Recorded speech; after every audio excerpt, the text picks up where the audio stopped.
เดี๋ยวตรงนี้เดี๋ยวจะให้พี่หวานแนะนำนะครับว่าเซตติ้งตรงไหนยังไงเชิญครับพี่หวาน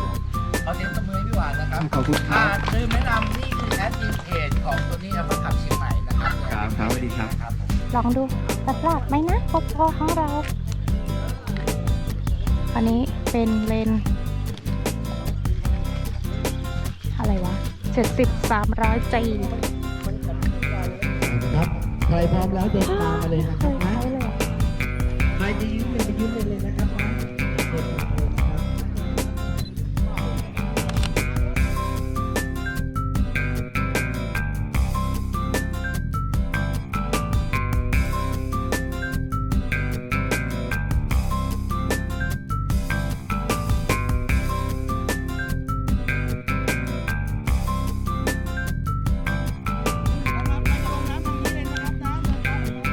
ในการลงน้ำนะครับสายคล้องคออยู่ที่คอตลอดนะเพื่อการมือเรากระพาดถ้าใครชัวร์ไว้ที่พันข้อมือไว้ก็ได้แต่ใครไม่ชูมือใหม่นะครับผมแนะนำให้คล้องคอไว้เลยนะ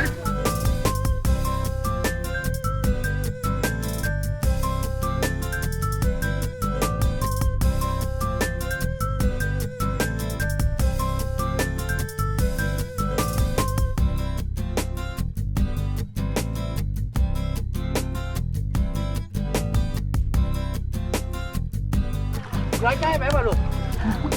ใกล้อะไรใกล้แบบร้อยจ่ายคนแบบช้างเดี๋ยวหาว่าไม่มาแข่ง